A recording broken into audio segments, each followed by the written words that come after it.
अगर देखा जाए तो वर्डप्रेस को रीसेट करने की बहुत ही कम जरूरत पड़ती है, लेकिन कई बार हम ऐसी सेटिंग्स कर देते हैं जिन्हें हटाने के लिए वर्डप्रेस को डिफॉल्ट सेटिंग के साथ करना ही एक ऑप्शन बचता है। अगर एग्जाम्पल के तौर पे देखूं तो रिसेंट में मैंने अपनी वेबसाइट के थीम में लोगो को डिसेबल कर दिया था। अब जब मुझे वो ऑप्शन वापस चाहिए था तो वो मुझे मिल नहीं रहा था। तो काफ़ी कुछ देखने के बाद मैंने लास्ट में सेटिंग को रीसेट करना ही सही समझा और रीसेट करते ही वो ऑप्शन दोबारा आ गया। अगर आप भी ऐसी सिचुएशन में फंस जाते हैं तो आप इस वीडियो को फॉलो कर सकते हैं। तो चलिए जानते हैं कुछ आसान तरीके। नमस्कार दोस्तों, मेरा नाम है रोहित चौहान और स्वागत है आपका यूज टेबल पर, जहां पे हम लाते हैं WordPress hosting and blogging tips जैसे टॉपिक्स पर वीडियो। इससे पहले कि मैं आपको ये बताऊं कि रीसेट कैसे करते हैं, मैं आपको बता दूं कि अगर आप इस मेथड को एक फुली फर्निश्ड वेबसाइट पे अप्लाई करते हैं तो आपको सारी सेटिंग दोबारा से करनी पड़ेगी। तो अगर आपकी वेबसाइट में कोई माइनर सा इशू है ना, तो उसे आप मैनुअली फिक्स कर लीजिए, क्योंकि इस तरीके को मैं लास्ट प्रायोरिटी दूंगा। लेकिन वर्डप्रेस को डिफॉल्ट सेटिंग के साथ वापस लाने के भी कुछ फायदे होते हैं, जैसे कि resolve few performances, redesigning website on same thing with the new settings, fixes WordPress security issues that you might have left open accidentally. To avoid any kind of data loss, मैं आपको रेकमेंड करूंगा कि आप सबसे पहले अपनी website का backup ले लीजिए। और अगर आप नहीं जानते कि बैकअप कैसे लेते हैं, तो इस आई बटन पे जो वीडियो आ रही है उसे आप फॉलो कर सकते हैं और अपनी वेबसाइट का बैकअप ले सकते हैं। बहुत होगी थ्योरी, तो चलिए अब कुछ प्रैक्टिकल करते हैं। This is one of the easiest option to reset your WordPress and इसकी सबसे अच्छी बात यह है कि आपको कंट्रोल पैनल में लॉगिन नहीं करना पड़ता। Login into your WordPress admin dashboard. In the right side bar select updates. यहाँ पे आप अपने प्लगइन्स और वर्डप्रेस थीम्स को भी अपडेट कर सकते हैं, लेकिन फिलहाल के लिए हम यहाँ पर अपने वर्डप्रेस की कोर फाइल्स को अपडेट करेंगे। इस फीचर की सबसे खास बात यह है कि आपका डेटा यहाँ सेफ रहता है। Now click on reinstall XXX। अब कुछ ही सेकेंड्स में रीइंस्टॉल कंप्लीट हो जाएगा। इसे हम ज़्यादातर तब यूज़ करते हैं जब हमें लगता है कि हमारे वर्डप्रेस की कोर फाइल्स की परमिशन के रिलेटेड कोई दिक्कत है या फिर हमारी कोर फाइल्स ही इन्फेक्टेड है।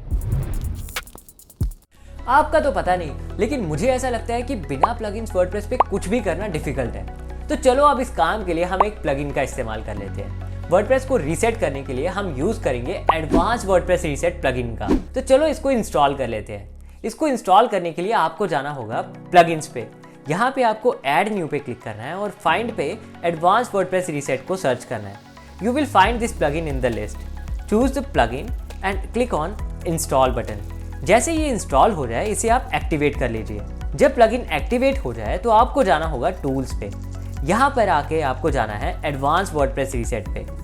It will redirect you to the reset page और यहाँ पर आपको कुछ वार्निंग दिखेंगी। तो अगर आप चाहो तो रीसेट करने से पहले अपनी वेबसाइट का बैकअप ले सकते हो for safety purposes. Now type reset in the confirmation box and click on reset database. वैसे इस प्लगइन में और भी काफ़ी रीसेट ऑप्शन अवेलेबल हैं, जिन्हें आप कस्टम रीसेट ऑप्शन में जाकर सिलेक्ट कर सकते हो और अपनी ज़रूरत के हिसाब से अपने रीसेट ऑप्शन सिलेक्ट कर सकते हो। अगर आपको लगता है कि आपके वर्डप्रेस की कोर फाइल्स इन्फेक्टेड हैं और आप अपने वर्डप्रेस डैशबोर्ड को एक्सेस भी नहीं कर पा रहे हो, तो आप अपनी साइट को सॉफ्टैकुलस का यूज़ करके एकदम क्लीन कर सकते हो। तो ये तरीका थोड़ा सा टेक्निकल है, इसे थोड़ा ध्यान से समझिएगा और ये तरीका ऑलमोस्ट सारी कंपनीज में काम आ जाएगा।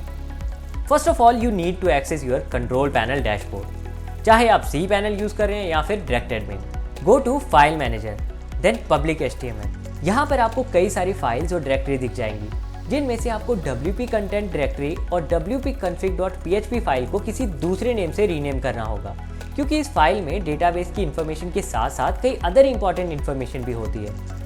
और जब हम फ्रेश वर्डप्रेस इंस्टॉल करें तो सिस्टम इन फाइल्स को ओवरराइट ना कर दे। और अगर आपका इंटरनेट फास्ट है यूज टेबल की तरह, तो आप अपनी फाइल्स और डायरेक्टरीज को डाउनलोड भी कर सकते हैं। अब दोबारा से हम कंट्रोल पैनल के डैशबोर्ड में वापस जाएंगे और बॉटम में स्क्रॉल करके सॉफ्टैकुलस ऑप्शन चूज करेंगे। यहाँ पर आपको अपना करंट वर्डप्रेस इंस्टॉलेशन दिख जाएगा, जिसे आपको रिमूव करना होगा। अब ध्यान रहे कि आपको रिमूव डेटाबेस ऑप्शन को अनटिक करना है, नहीं तो आपका पूरा डेटाबेस डिलीट हो जाएगा। Now click on remove installation और 2 से 3 सेकंड्स में सिस्टम आपकी वेबसाइट की सारी फाइल्स उड़ा देगा। अब हम वर्डप्रेस को फ्रेश इंस्टॉल करेंगे। राइट साइड बार में आपको ब्लॉग सेक्शन में जाना है और यहाँ पर आपको वर्डप्रेस को सिलेक्ट करना है। अब यहाँ पर आपको इंस्टॉल बटन पर क्लिक करना है और अब जो फॉर्म आया है उससे आपको डमी डिटेल्स डाल के अपने इंस्टॉलेशन को कंप्लीट कर लीजिए। अब हमें फिर से फाइल मैनेजर पे क्लिक करके पब्लिक HTML फोल्डर पे जाना है। अब यहाँ पर आप देखेंगे कि हमने जो WP कंटेंट और wp-config.php फाइल को रीनेम किया था, उसकी जगह फ्रेश फाइल्स आ गई हैं। लेकिन इन फाइल्स में हमारी पुरानी वेबसाइट का कोई भी डेटा नहीं है। तो इन दोनों फाइल्स को हम डिलीट कर देंगे मैनुअली, और फिर हमने जो फाइल्स को रीनेम किया था उसका नाम फिर से wp content और wp-config.php में चेंज कर देंगे।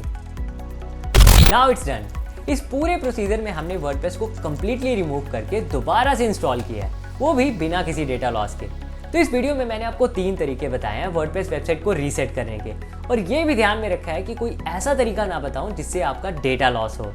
तो आपको ये वीडियो कैसी लगी है कमेंट सेक्शन में ज़रूर बताएं, और हमारे चैनल को सब्सक्राइब करना ना भूलें। तो मिलते हैं अगली वीडियो में, तब तक के लिए बाय बाय।